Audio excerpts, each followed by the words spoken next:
Welcome to our YouTube channel maths by Govind sir, जिसमें हम competitive maths and academic maths दोनों की ही preparation करते हैं। आज हम परसेंटेज के एक बहुत ही इंपॉर्टेंट कॉन्सेप्ट को डिस्कस करने जा रहे हैं, that is net percentage change. अब ये नेट परसेंटेज चेंज का कॉन्सेप्ट होता क्या है?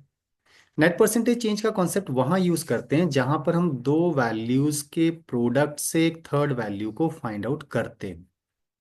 ओके, जहां पर भी टर्म्स की मल्टीप्लाई से एक नई वैल्यू फाइंड आउट होती है, वहां नेट परसेंटेज चेंज का कॉन्सेप्ट होता है। प्रैक्टिकली अगर हम देखें तो हम बहुत सारे ऐसे कॉन्सेप्ट्स को जानते हैं जहां पर दो टर्म्स के प्रोडक्ट से एक थर्ड वैल्यू फाइंड आउट होती है। जैसे अगर हम बात करें तो speed into time equal to distance होता है, that is speed into time equal to distance. और अगर कॉन्सेप्ट की बात करें तो और भी हमारे पास हैं, जैसे एक रेक्टेंगल की लेंथ और विड्थ, इन दोनों का मल्टीप्लाई करने से रेक्टेंगल का एरिया निकलता है।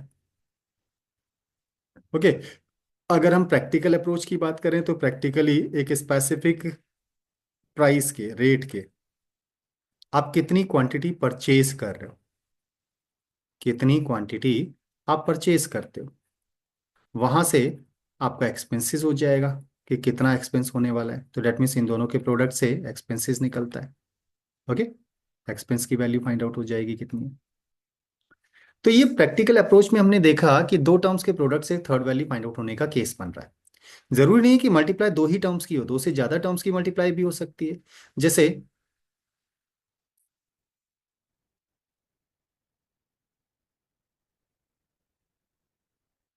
अगर हम क्यूबॉइड की बात करें तो क्यूबॉइड का लेंथ, विड्थ और हाइट, इन तीनों की मल्टीप्लाई से उसका वॉल्यूम फाइंड आउट होता है, वॉल्यूम ऑफ क्यूबॉइड होता है। तो that means more than two terms के प्रोडक्ट से भी एक नई वैल्यू फाइंड आउट होने का कॉन्सेप्ट बन रहा है। ओके, तो जब भी दो टर्म्स के, अभी हम बात कर रहे हैं दो टर्म्स के प्रोडक्ट से अगर एक नई वैल्यू फाइंड आउट होती हो, ओके, एक नई वैल्यू फाइंड आउट होती हो, जिन टर्म्स का हम मल्टीप्लाई कर रहे हैं उनमें सर्टेन परसेंटेज का चेंजेस आपको गिवन हो। लेट पहली वैल्यू को एक्स परसेंट चेंज कर दिया जाए, एक्स परसेंट चेंज, एंड दूसरी वैल्यू को सपोज वाई परसेंट चेंज कर दिया जाए।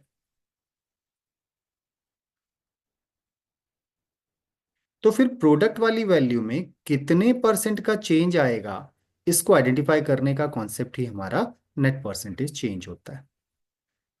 प्रोडक्ट वाली वैल्यू में कितने परसेंट का चेंज आएगा, इसको आइडेंटिफाई करने का कॉन्सेप्ट नेट परसेंटेज चेंज होता है। अब नेट परसेंटेज चेंज कैसे यूज करेंगे? बाय फॉर्मूला अगर हम बात करें तो जो भी चेंजेस यहां दे रखे हैं उन दोनों को आपस में प्लस करो, फिर दोनों चेंजेस का प्रोडक्ट डिवाइडेड बाय 100 करो और इसमें प्लस कर दो। फाइनल वैल्यू जो भी आएगी वो नेट परसेंटेज चेंज को डिनोट करेगी। ओके, लेकिन हमने तो चेंजेस के बारे में बात की ना, तो चेंजेस दो तरह के हो सकते हैं। चेंज में आपसे वैल्यू को इंक्रीज करने के लिए भी कहा जा सकता है और वैल्यू को डिक्रीज करने के लिए भी कहा जा सकता है। इंक्रीज या फिर डिक्रीज करने के लिए कहा जा सकता है। अगर आपसे चेंजेस में वैल्यू को इंक्रीज करने के लिए कहा जा रहा है तो आप इस कॉन्सेप्ट के अंदर उस वैल्यू को पॉजिटिव साइन के साथ प्लेस करेंगे। लेकिन अगर वैल्यू को डिक्रीज करने के लिए क्या कहा जा रहा है तो यहां पर आप उस वैल्यू को नेगेटिव साइन के साथ प्लेस करेंगे। ओके, इंक्रीज पॉजिटिव और डिक्रीज नेगेटिव साइन के साथ यहां प्लेस किया जाएगा। नाउ इंक्रीज और डिक्रीज की वैल्यूज प्लस और माइनस साइन के साथ अगर आप डिनोट कर रहे हैं, यूज कर रहे हैं, तो फिर उन दोनों का मल्टीप्लाई भी आ रहा है, तो that means product of sign का कॉन्सेप्ट भी आपको क्लियर होना चाहिए। तो that is product of sign. Okay, product of sign का कॉन्सेप्ट भी आपको क्लियर होना चाहिए। अब साइन के प्रोडक्ट की अगर हम बात कर रहे हैं तो प्रोडक्ट ऑफ साइन में दो कॉन्सेप्ट्स बनेंगे। हो सकता है आप सेम साइन का मल्टीप्लाई कर रहे हो, सेम साइन का प्रोडक्ट करते हो, तो सेम साइन में क्या आएगा? जैसे प्लस साइन की हो सकता है आप प्लस से ही मल्टीप्लाई करते हो, दीज आर सेम साइन। या फिर माइनस साइन की मल्टीप्लाई आप माइनस साइन के साथ करते हो, तो दीज आर सेम साइन।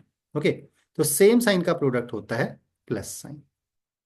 इसका मतलब अगर हमारे कॉन्सेप्ट में दोनों ही वैल्यूज इंक्रीज हैं तो ये वाला साइन पॉजिटिव ही रहेगा, और अगर दोनों साइन नेगेटिव हैं तो ये वाला साइन पॉजिटिव रहेगा। दैट मीन्स दोनों इंक्रीज तो भी पॉजिटिव, दोनों डिक्रीज तो भी पॉजिटिव होगा। अब बात करते हैं अपोजिट साइन का मल्टीप्लाई करने की अगर रिक्वायरमेंट हो, तो दैट मीन्स अगर आप अपोजिट साइन के रिगार्डिंग बात कर रहे हैं। तो अपोजिट साइन का कॉन्सेप्ट कब आएगा? जब एक वैल्यू इंक्रीज और एक वैल्यू डिक्रीज होगी तो अपोजिट साइन का कॉन्सेप्ट बनेगा। इसका मतलब इंक्रीज है तो पॉजिटिव साइन से डिनोट करेंगे, डिक्रीज है तो नेगेटिव साइन से डिनोट करेंगे। हो सकता है पहली वैल्यू डिक्रीज हो और दूसरी वैल्यू इंक्रीज हो। अगर आप अपोजिट साइन का मल्टीप्लाई करते हैं तो रिजल्टेंट साइन हमारा आता है माइनस। ओके, इट मीन्स अगर एक वैल्यू पॉजिटिव इंक्रीज और एक वैल्यू डिक्रीज है तो यहां का साइन माइनस हो जाएगा। क्लियर? ये हमारा नेट परसेंटेज चेंज का कॉन्सेप्ट होता है। कैसे यूज करते हैं इसका एक एग्जांपल लेते हैं। If the price of commodity is decreased by 20% and its consumption is increased by 20%, what will be the increase or decrease in the expenditure on the commodity? तो हमारे क्वेश्चन के अकॉर्डिंग जो हमें डेटा गिवन है उसमें कहा गया है कि price of the commodity question के अकॉर्डिंग 20% डिक्रीज हो गई, प्राइस 20% डिक्रीज हो गया। Okay, and it's consumption is increase by 20%। अब कंजम्पशन किस चीज का होता है? क्वांटिटी का होता है, तो डेट मीन्स क्वांटिटी में चेंजेस हो गया डायरेक्टली।